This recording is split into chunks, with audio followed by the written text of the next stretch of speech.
11 weeks down in the college football season. Just imagine, it'll take 11 weeks to get rid of all the college bowl games that are coming up. But listen, guys, as a gambler, as a handicapper, I've always been a big believer that you've got to look back before you can look forward when it comes to gambling and handicapping your games. So this is your college football rear view edition for week number 11 action. And I've compiled all the little tidbits that I've come across after reading all the beat writers' stories that were filed and after reviewing all the box scores for all your various games. So let's get with it as I give you a quick tour around this weekend's college football action. You know, the Mountain West Conference certainly has been a profitable one for me this season, both with premium plays and with free picks. It's one of those overlooked conference, but you so often find value. One team that has just been a great moneymaker has been San Diego State. Now 9-1 straight up, 6-0 in Mountain West Conference play after a 46-16 win at Nevada. And San Diego State gets it done because they run the ball and they play great defense. 620 yards in that game of total offense. 474 of them on the ground, 17 straight conference victories for the Aztecs. New Mexico, I mentioned this on one of my daily video reports earlier in the weekend. I got to point it out again. What a miraculous cover for the Lobos, who win their 5th in a row and cover for the 4th time in a 5-game stretch with a 24-21 win as a 1-point favorite at Utah State. That was a game they won with a 40-yard field goal with 1:06 remaining, but they trailed 21-6 in the third quarter in that game.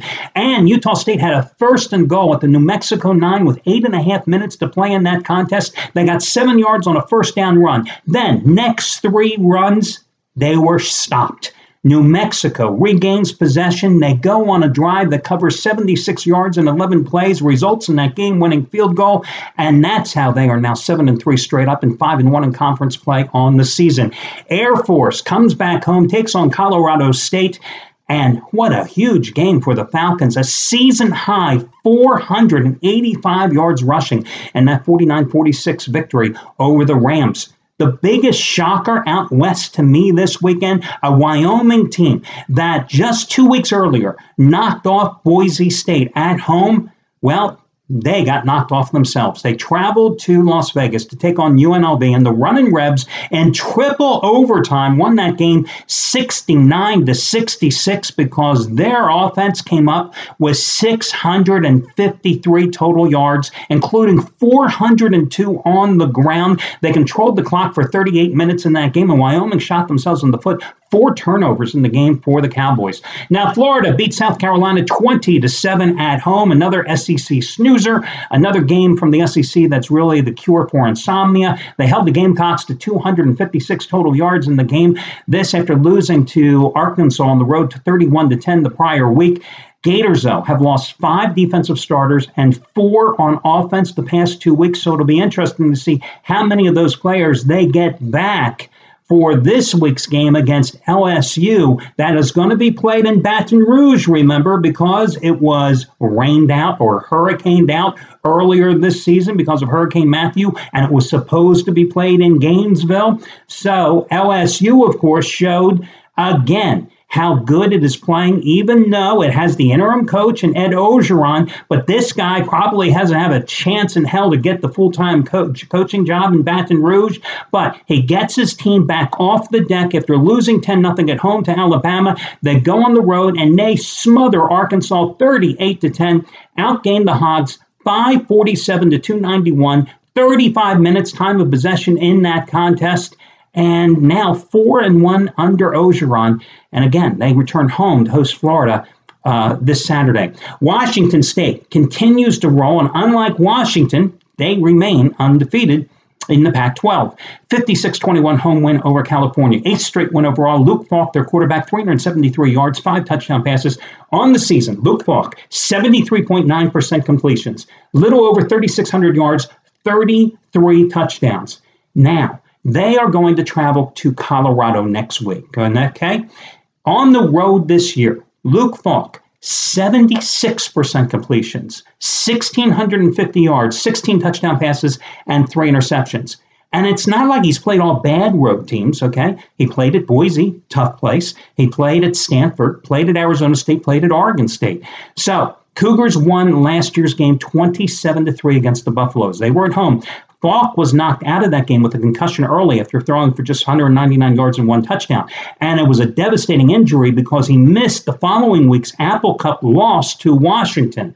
So, nice to see him back, and he will get to play against Colorado. Of course, Washington blew what could have been one of the greatest Apple Cup battles and who knows how many years by losing to USC. And isn't Clay Helton so much a better coach and such a brighter coach now that he has a quarterback for the Trojans? But we'll talk about USC in a minute. Georgia Tech wins 30-20 at Virginia Tech as a 14-point underdog. And damn, don't I know it well, because I had the Hokies in that game. The defense had allowed 636 yards at North Carolina in a 48-20 loss a week earlier, held Virginia Tech to 437 yards, and they sacked the Virginia Tech quarterback Gerald Evans 5 times in that contest. I have a profanity I'd like to use right now about Georgia Tech, but this is a family program, and we'll skip it. Speaking of Colorado, I just talked about the Buffaloes. They came off a 49-24 win over Arizona. The Wildcats, Rich Rod's team, still winless in the Pac-12 because their quarterbacks suck. That's all I've got to say there. Penn State, I talked about this game on my Sunday video report. If you had the Lions, or hell, if you had Indiana, your money, oh my God, you were either happy or you were sad on the strangest turn of events, because this was a back and forth game all throughout. Penn State eventually takes the lead right on a field goal on a touchdown late in the contest. They go up and they take the lead, but Indiana's right there for the cover, and Indiana gets the ball back. But defense for Penn State stops them, and Indiana turns the ball down over on downs, right? Deep in their own territory. So Penn State goes 3 straight runs. They're trying to run out the clock. It's a 4th down situation, so they go for the field goal. And they kick it. They're successful. There's like under a minute to go, and it's a 7-point game. Well, the line was 7. So if you're like me and you're buying the half point at 3, 4, 7, or sometimes 10, you're walking away and you're happy because you won, whether you're on the Hoosiers or you won with your Penn State, because that line was 7 all day long. But you knew there was a but coming. Otherwise, why am I talking about the damn game? Here's the but for you. Indiana gets one last chance on offense, right? Their quarterback, who had a very good game, drops back. He fumbles the ball. Penn State defender picks it up, rumbles, and I'm talking, this is a big guy. He rumbles into the end zone for the touchdown, and Penn State ruins all the Hoosier money. And the Nittany Lions and Trace Adams here at the site, who had a 1,500 star play on Penn State. I had a free pick on Penn State. You get the guaranteed cover, and Indiana backers with that half point, well, you lost because of a bizarre sequence of events. Georgia, 13-7 at home over Auburn. Their defense held the Tigers to just 164 total yards. Yes, that wasn't a misprint. And in the second half, they held the Tigers to 32 yards and 0 points. Georgia controlled the time of possession 39 minutes. Now, granted, Auburn played without the number 4 rusher in the country, Cameron Petaway, who's hurt. But what the hell happened to Gus Malzahn's team in that one? I don't even know. Mississippi, 23 points in the fourth quarter for a 29-28 upset of Texas A&M in College Station. Rebels outgained them 490 to 342 yards in total yardage, 30 first downs to 13. They had a freshman quarterback, Shea Patterson, who's a dual threat quarterback, and he was highly touted coming out of high school. 338 yards and 2 touchdowns passing in his debut. Remember, they took the red shirt off of him because they lost Chad Kelly the week prior because of a knee injury, and he ran the ball 15 times for 64 yards as well. If Mississippi can beat Vanderbilt this weekend, the Rebels are going to be bowl eligible, and you take a red shirt off a guy who's going to be your future quarterback, and if you make it to the bowl, the advantage, even when you're a 6-6 team, is that you get another 4 weeks of practice time because you're bowl eligible. That's why it's so important for these teams that are mediocre this season to get that extra practice time to prepare for next season. And when you've got a key player who's a red shirt and you're taking that red shirt, or a freshman anyway, and getting him extra playing time as well, that's what I think a lot of fans overlook when you're looking at some of these mediocre teams playing in the postseason. It means something in terms of prepping them for next year. Wisconsin, 48-3 at home against Illinois, 455 yards for the Badgers, 200 for the Illini. Badgers held the ball 42 minutes. The Illini, 4 turnovers and 0 for 9. on third down situations in that game. Louisville won 44-12 over Wake Forest, but that score is somewhat deceiving because the Cardinals trailed 12-0 late in the first half in that game because 3 first-half fumbles led to 3 field goals for the Demon Deacons. But then, after halftime, Demon Deacons had 37 yards in total offense.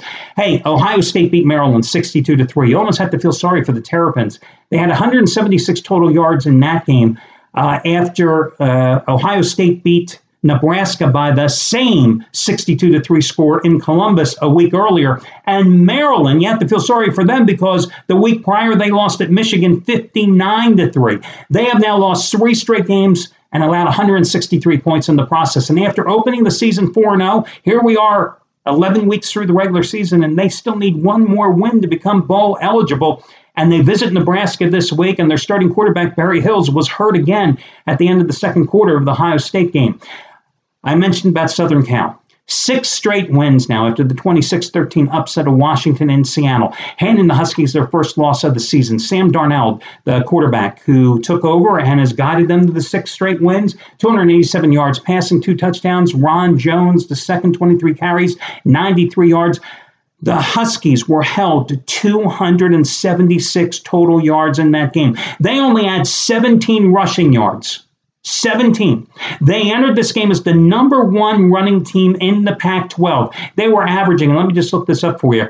Entering that game, they were averaging 231 yards on the ground. They had 17. So USC with a very winnable game coming up next. They go to the Rose Bowl to take on UCLA. Washington, meanwhile, returns home again next week to take on Arizona State, a winnable game as well. But it'll be interesting to see how the Huskies rebound up here, especially since they had the college football playoff number 4 seeding right there. Could have moved up because Clemson lost earlier in the day. Had it all there. Could have moved up to the 2nd spot. Could have been in line to play for the national championship. You lose at home. How do you get motivated to play a bad Arizona State team? What do you got to play for now? Oh, yeah, we can still play on a New Year's Day game. I mean, really, how does Chris Peterson get his team ready for this one? Iowa, 14-13 upset of Michigan for the 4th straight home win in this series. Wolverines, 201 total yards in that contest. This is an Iowa team that had lost 3 straight games at home. This is an Iowa team that had lost 41-14 to Penn State the week earlier. Maybe the Wolverines' soft road schedule finally came back to haunt them. I mean, winning 78-0 at Rutgers and struggling against a Michigan State team that had lost 6 straight and only beating them 32-23. Maybe it came back to haunt Harbaugh's squad. Boy, try to say that quickly. Haunt Harbaugh. Very tough. Pittsburgh, 43-42 at Clemson. I gave you a free pick on that game to go over the total on Saturday. Never thought in a million years Pittsburgh would actually win the damn game. Why did Clemson lose it? Well, Deshaun Watson threw the ball 70-some times, 3 interceptions. Clemson, 9 penalties for 101 yards. Clemson had 630 total yards in that game. They had 33 first downs. They held the ball for 34 minutes. They went 12 for 18 on third downs. Pittsburgh was only 3 for 12 for third downs. But again, 3 interceptions, 9 penalties, 101 total yards and infractions. That'll kill you. Alabama, as everybody expected, rolled over Mississippi State 51-3. I looked up the numbers that Jalen Hurts has put it up here for the Crimson Tide this season as a freshman. Career high 347 yards in this particular game on 28 of 37 passing, 4 touchdowns. Also ran for 100 yards. For the season, 64.2% passing percentage. Little over 2,000 yards, 16 touchdowns, 735 yards rushing, 11 more scores. If Jalen Hurts played for any other team than Alabama, people would be raving about the freshman season he has had. But because he plays for a powerhouse team, known for its defense, not necessarily known for developing great quarterbacks, and because he's a dual threat quarterback, I don't think this guy gets the national recognition he deserves, because he has just had a phenomenal season this year. We go back to last Thursday night when Duke upset North Carolina 28-27 at home after trailing 14-0 in the first quarter. My God. Devils close out with 2 straight road games, starting with a visit to Pittsburgh, on Saturday. And then the last game, Utah, 49-26 at Arizona State. You know, they were down 13-0 after one, and it was a close game in the third quarter late. It was 28-26. Utah was up by 2. But Joe Williams, who I've talked about before on these reports, this is a guy who came out of retirement about a month ago. 15 carries, 181 yards, 2 touchdowns. Utah, 497 total yards in the game. But what really surprised me about the Utes here is that they were able to throw the ball so successfully against the worst pass defense in the Pac-12. Troy Williams is an okay quarterback for Utah, but he rose to the occasion here. Or is it because he was facing the worst pass defense in the Pac-12? Troy Williams, 297 yards and 4 touchdown passes in this contest. But the Utah defense, 11 quarterback sacks among their 23 tackles for loss. Their senior defensive end, Hunter Dimick, had 5 sacks. He had 7 coming into the game. Utah hosting Oregon on Saturday. So that's your college football rear view mirror show. And that'll do it, guys. Make sure you check out the daily video reports each and every day. Good luck, everybody.